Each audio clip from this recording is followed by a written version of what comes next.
What's up, Leaf Nation? Welcome to Molson Canadian Leafs Game Day. I'm Scott Willett. She's Danielle Emanuel. We'll get to Henny and Bob in just a second, but this is the last game before we head into the bye week, and you know that the Leafs are going to want to put in a stellar performance after giving up a 2-goal lead with 5 minutes left in the game against the Columbus Blue Jackets. Now, one thing that we can take away from this game was the unbelievable goaltending that we saw. I mean, Freddie Anderson had 30 saves. Bobrovsky had 35 saves. Both of them were kind of like standing on their heads throughout the night, but I hate to be right because I'm right all the time. Nick Foligno, my player of the game, comes up big, really changes the momentum with a fluky little goal, gets the boys on the board. Morgan Riley makes a little bit of a careless mistake. It's 2-2. We go into overtime, and Panarin kind of kicks it in. Did he kick it in? We were all kind of hoping it would be a kick.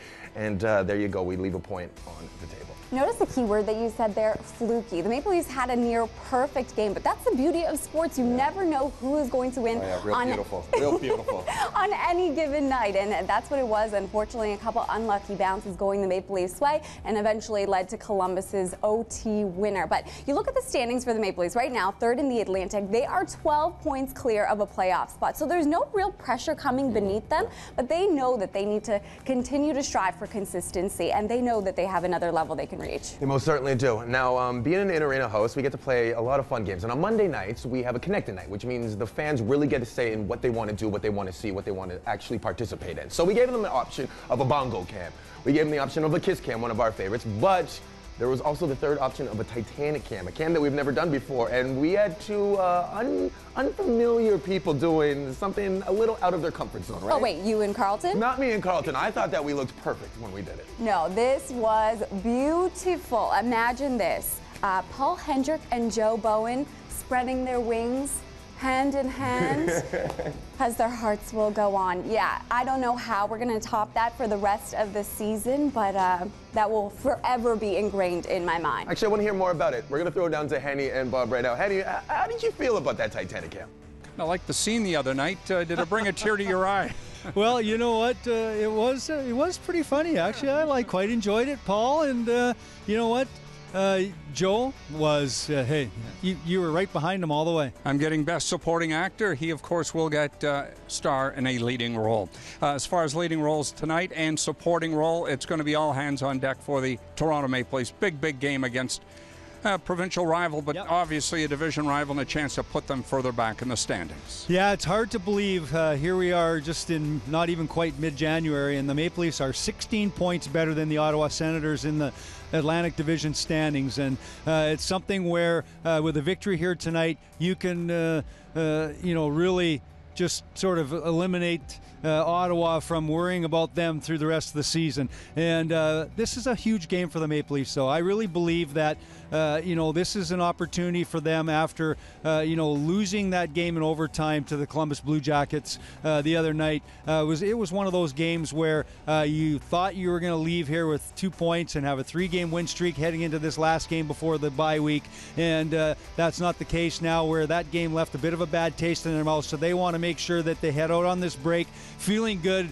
knowing that they've won 3 of their last 4 games, 5-1-1 in this homestand here as they get ready to get a few days off and have some fun. All right, briefly, Leafs 5th in goals for, the Senators 5th worst in goals against.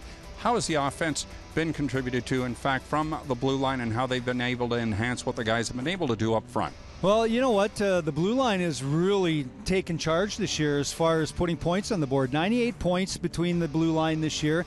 And I think it's really something where it's getting pucks to the net is so important today in the National Hockey League. And they've done a terrific job of making sure they've had some adjustments from game to game of making sure that they're getting pucks through on goal, making some terrific plays. And as a result, they've scored the 3rd most points on the blue line in the National Hockey League this year, and it looks good on the team. And obviously, you want to continue that trend here tonight to hope they can come away with another victory. Well, it's all about O from the D, Bob. Let's hear from defenseman Jake Gardner. Jake, in terms of establishing offense against a team like Ottawa, knowing what they've been able to throw at you guys, just provide us a perspective of how mucked up the middle is and what you guys are going to have to do to generate some speed tonight. Yeah, I mean, you look at last year's playoffs, the success they had, and that was a big part of their system. And I know it's probably not going like they had hoped this season, but it is something that works. And if teams try to skate through the middle and turn the puck over, it's going to be a long night. So, we've watched a lot of video and just want to try to get pucks behind their defensemen and just work them in the offensive zone. How will the opposition tonight force your club to be better, Mike? Well, they do a real nice job in the neutral zone, and obviously they got real good players. So we're going to have to play well, and it's their last game before the break, our last game before the break. It's important you go in feeling good about yourself, so we need to play well.